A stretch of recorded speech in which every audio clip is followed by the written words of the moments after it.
before we start, we just want the major announcement out of the way.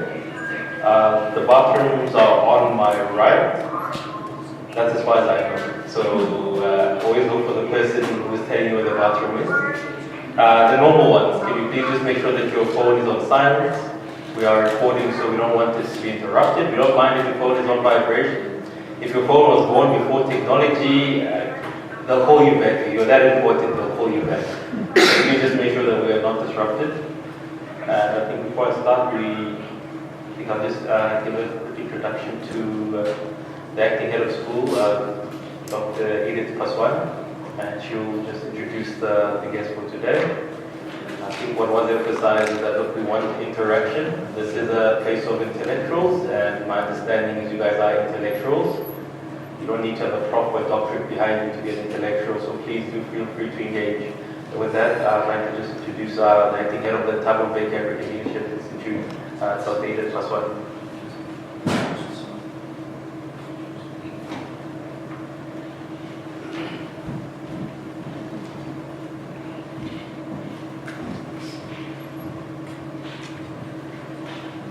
Good morning, ladies and gentlemen. Good morning.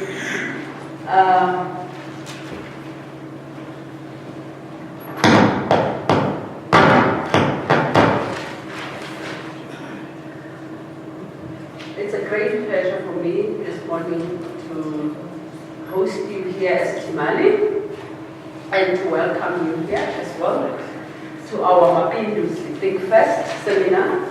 We occasionally have a seminar 4 times a year, once in a quarter. And today's theme is migration and urbanization, implications for local government. So Timali is an institute of UNISA, and it was established to train thought leaders for Africa's renewal. Basically here at Timali, thinking is our core function, and hence from time to time, you will see us hosting global thought leaders.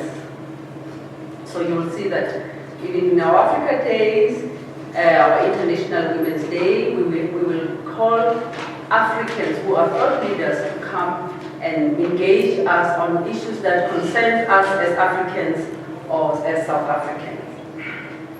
Timali as an institute belongs to all South Africans, and it depends on all Africans to achieve its mission. So the mission of Timali is your mission as well. So I think it is quite befitting this morning to host this event here in Gauteng, the most urbanized province in South Africa.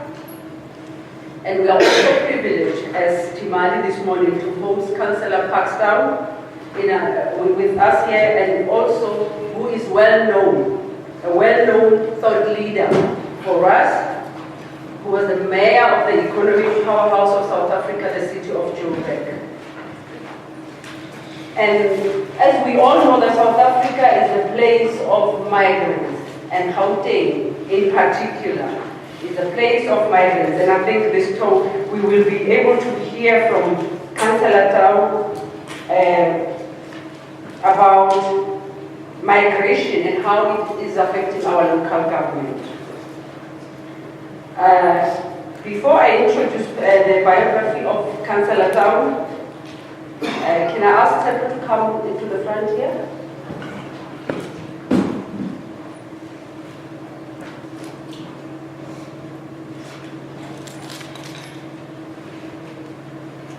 I think technology is failing me here.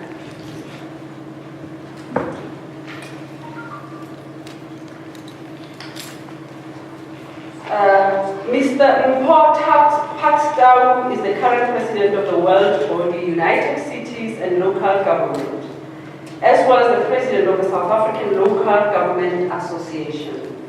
He is the former executive mayor of the city of Johannesburg. He occupied this position between 2011 and 2016, wherein he drove a spatial and socio-economic transformation agenda to create sustainable opportunities for communities in the metropolitan municipality. As a seasoned local government practitioner, Mr. Thabo has headed various local government portfolios that include development planning, transport, environment, economic development, and finance. He's our local Gauteng Titombo. He was. So he has also led as a co-chairperson of the United Nations High-Level Independent Panel, which was established and concluded in 2017 to improve the effectiveness of the UN Habitat. Furthermore, Mr. Thabo, who's a University of London alumni with a Master's in Public Policy and Management, is a board member of the World Resource Institute, WRI, Ross Center for Sustainable Cities. And we are very pleased to have Mr. Thabo with us this morning. Can we welcome him with a round of applause?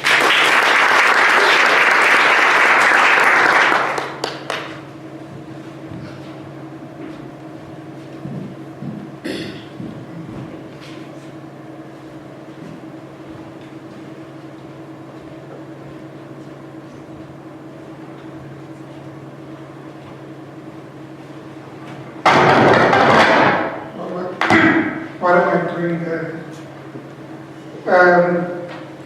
To our moderator, Dr. Kashi Soko, but they said you're TK. It's the same thing. I had to be sure. The head of Timali, Dr. Edith Paswan, distinguished guests, ladies and gentlemen, and I've seen some colleagues I've had the privilege and honor to work with in different areas of work, both in the city and in my political life, and indeed in the local government association. It is a heartwarming honor to be here at the Mbeki African Leadership Institute, located in Africa's premier university. May I start by indicating from the onset that my prepared input on the subject of the day, that is migration and urbanization, primarily recognizes these factors as the critical DNA of the local government sphere. Hopefully from today's interaction, SALGA and Timali can formalize a strategic partnership for eventual benefit not only of local government, but scholarship and public policy. My presentation focuses on three interrelated areas. First, it sketches the broad implications of urbanization and migration megatrends for local governments. Second, it identifies existing and latent opportunities in the agglomeration of people, place, and institutions. And third, it explores the benefits or drawbacks of a youth dividend and an urban dividend. Excuse me. Beginning with the first theme, what are the recent urbanization and migration megatrends that we in South Africa are confronted with in the mid to long term? Ladies and gentlemen, you may be familiar with media images of caravans of migrants traveling for days from Central America to North America. You may have seen pictures of West African migrants in rickety boats braving the Mediterranean Sea in search of a better life in Western Europe. One immediate consequence we have seen from these unregulated migration patterns is the emergence of far-right political movements mobilizing on discriminatory populist mandates that recall the Nazi parties of the 1930s. Excuse me. The rise of the right-wing parties has in turn culminated in what Dana Freeman calls the de-democratization process, whereby certain communities believe their material conditions are threatened by migrants arriving from distant and nearby shores. This is one of the factors explaining the Brexit and Trumpism phenomenon.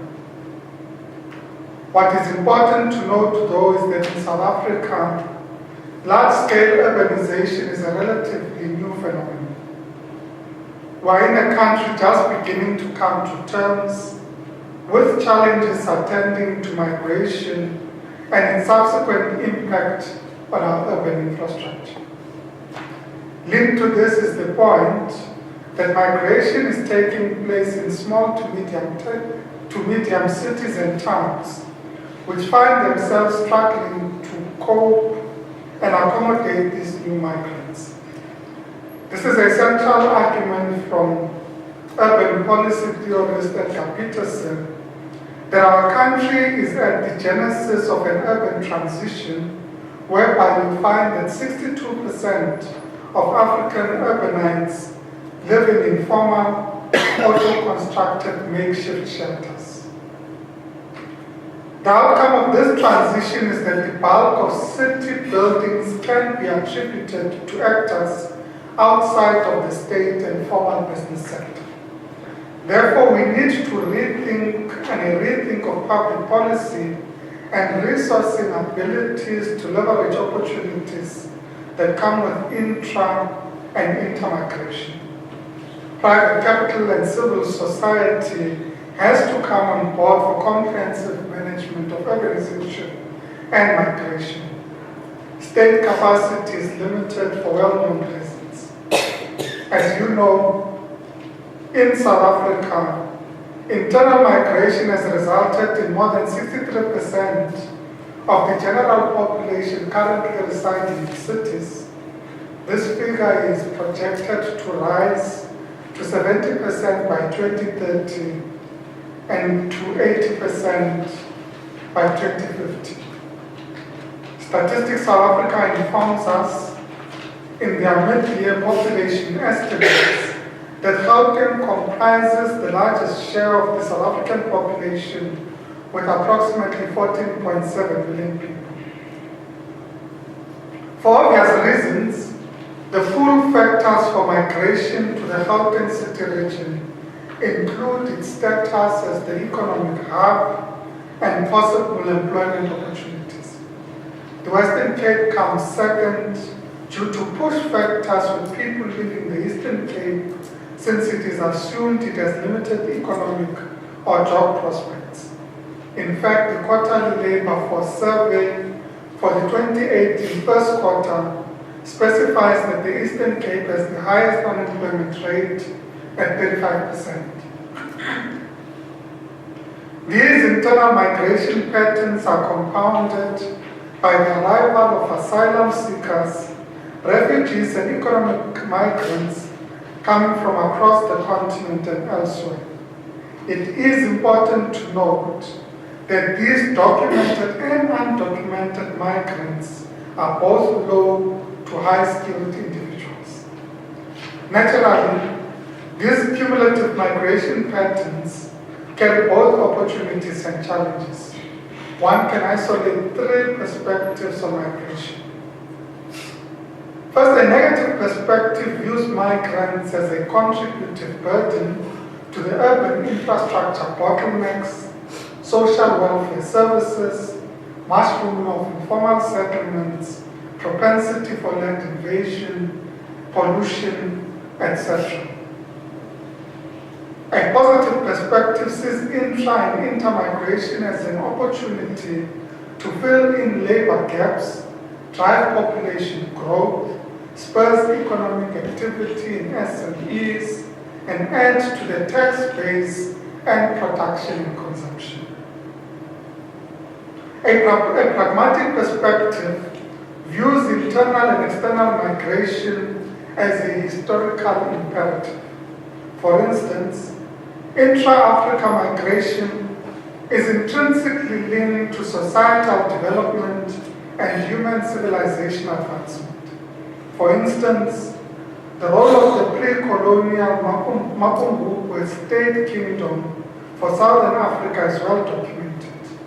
Its impact is known in pre-colonial international trade through the port of Sofala in Mozambique and its later influence in the development of the Great Zimbabwe City.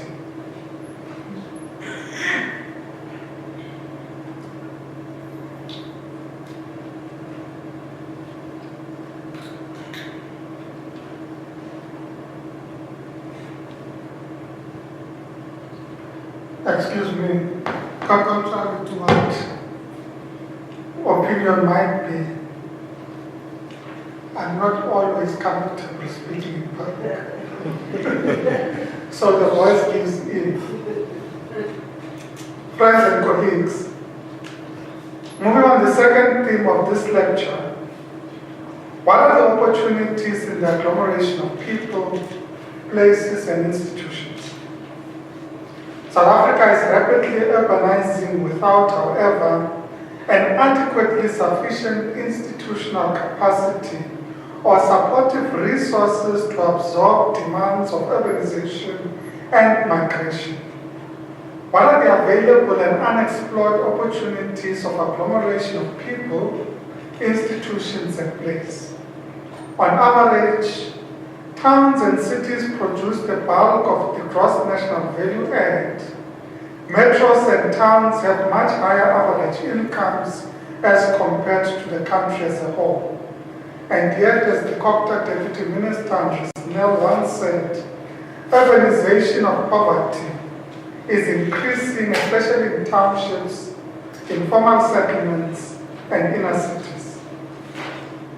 What then can be done to counter and reduce risks that come with the urbanization of poverty? For one, the integrated urban development framework is government strategic intervention to coordinate our work and synergize resources and capacities in supporting the National Development Plan or Vision 2030, which we have to implement fully within the next 12 years.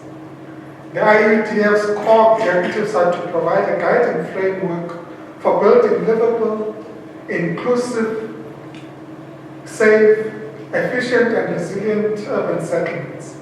The IUDF is a public-private partnership between a developmental state and private sector to engender integrated urban spaces.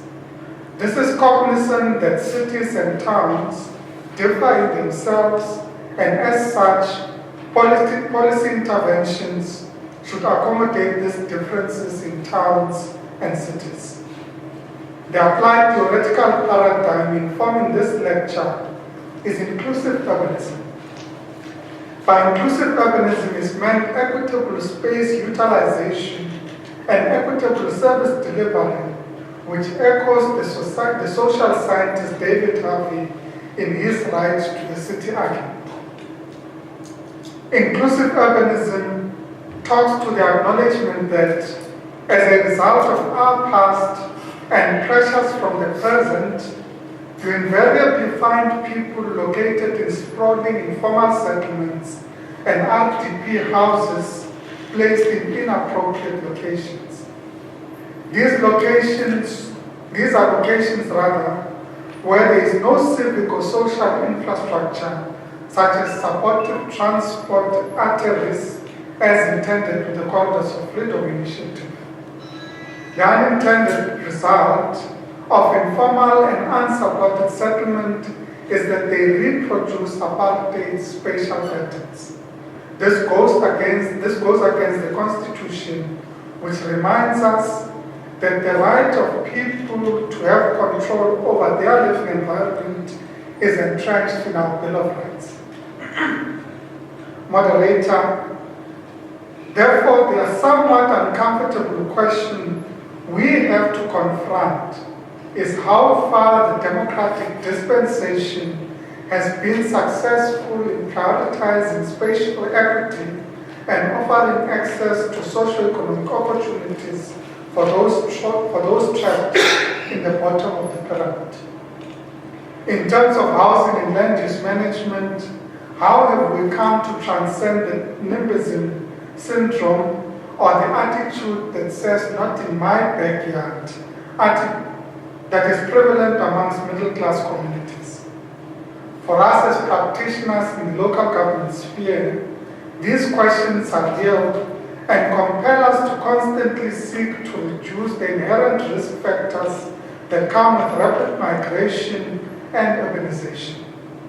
This is in the context of low economic growth, a low investment climate, diminishing revenue sources, a declining tax base, and population growth.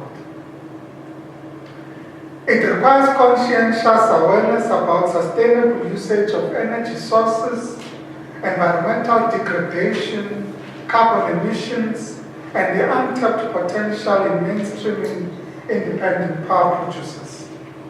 Inclusive urbanism is about efficient service delivery for everyone in the city, whether defined as a citizen, resident, asylum seeker, or migrant. To have access to efficient public services. It is about bringing opportunities closer to people and people closer to opportunities.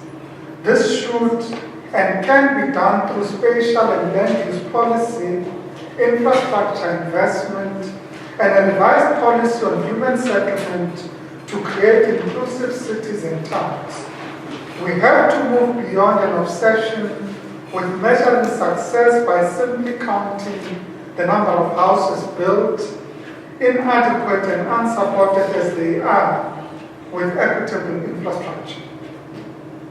Inclusive urbanism focuses on cities and towns because, as city planning specialist Ivan Turok says, cities function as catalysts for prosperity that can generate economies of scale and scope through reduced logistic costs, shared services, specialized suppliers, thick labor markets, and knowledge spillovers. Inclusive urbanism is therefore about agglomeration of activities in commercial, industrial, and institutional sectors.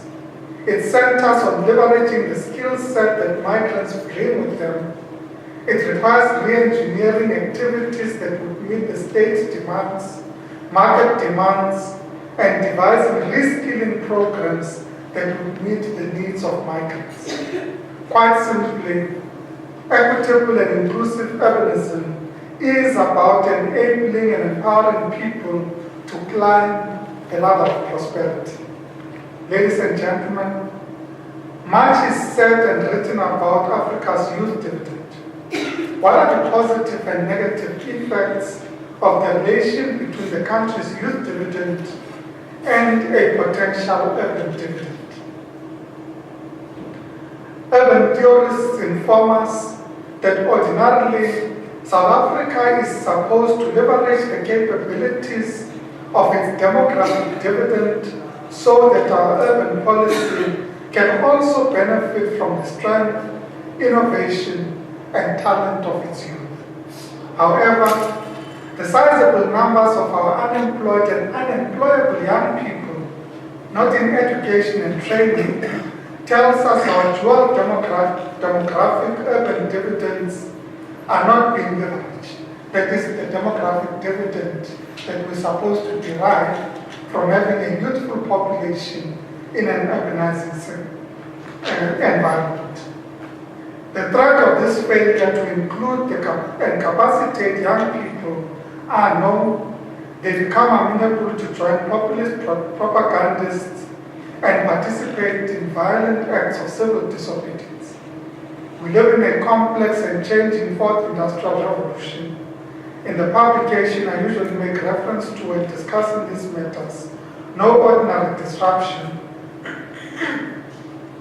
The authors argue that first, urbanization and productivity are mutually inclusive in the sense that the average incomes of city residents is much higher and a high quality of life requires a supportive infrastructure investment.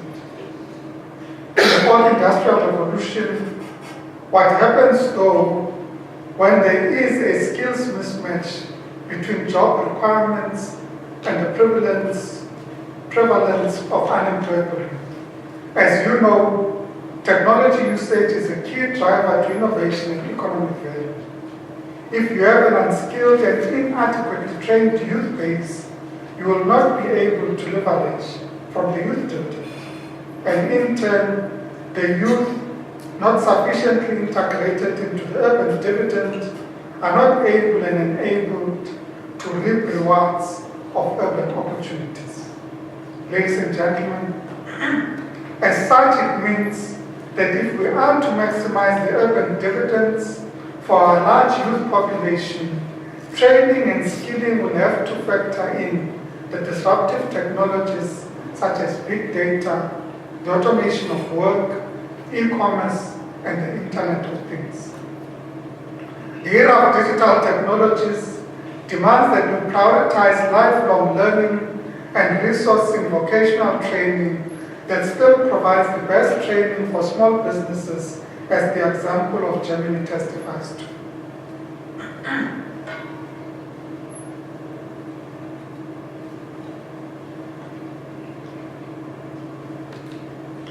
Friends and colleagues, what then are the available policy options that can be proposed in addressing migration and urbanization?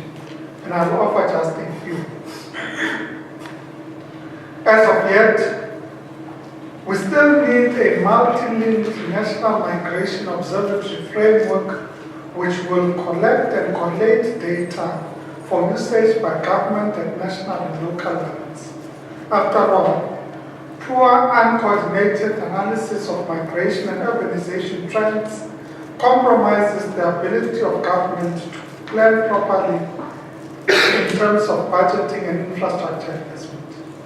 There still needs to be capacity building in municipalities to address and mitigate emergent migration pressures into integrated development plans while addressing the legacy of apartheid morphology.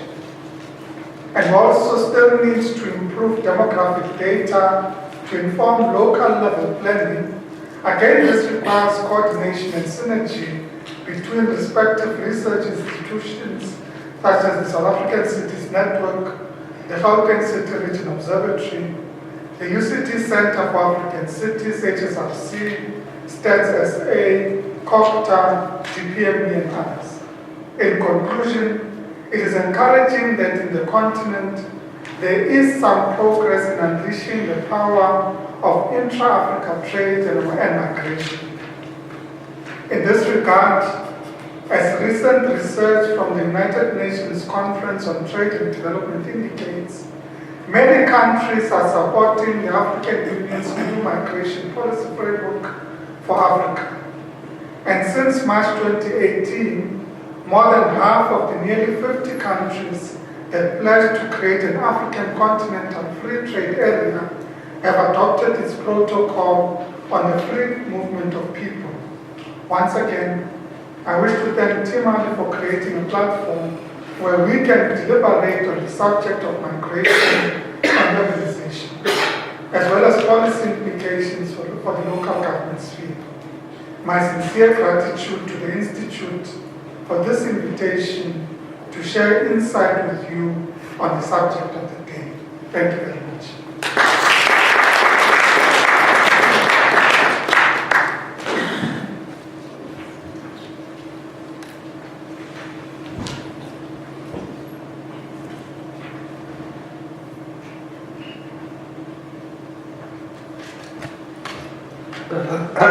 Sorry. It is.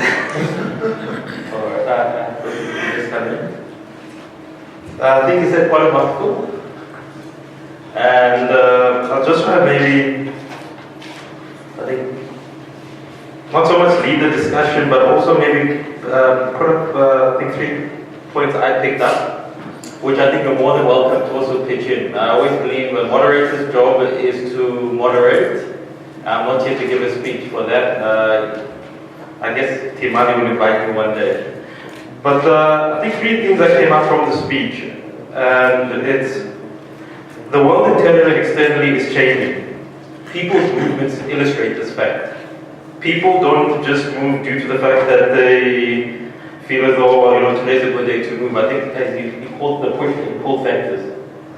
Secondly, the politics of the post-2008 economic crisis hinge on who's in and who's out. Those that want to build walls, and those that want to build skills rather than walls. But interesting, I was actually looking at some of the past speeches you've given, and how you make this, I think you're one of the few people that makes that dichotomy between internal and external migration. When you speak of migration, most times in South Africans, automatically, they tend to forget the issues of internal migration, which then raises the issue of, I think there's about 285 municipalities in South Africa. Gauteng is one of the smallest provinces, and I think we believe in the global city regions, which then raises the question, does this migration and the challenge of resources mean that we need less or more municipalities in a country like South Africa?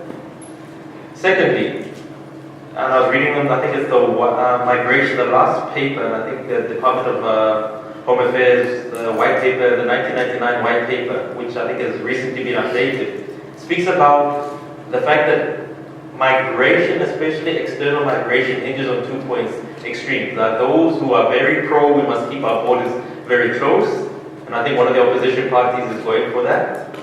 And there are those who are still very confused as to how do you approach it in such a way that you don't offend people, such as this classified as xenophobia. There was an Oxford report which actually said one of the reasons why Trump did so very well in America is that he touched on an issue a lot of liberal elites, which is your speech touch on, don't want to speak about. Because people equate liberal elites with open borders.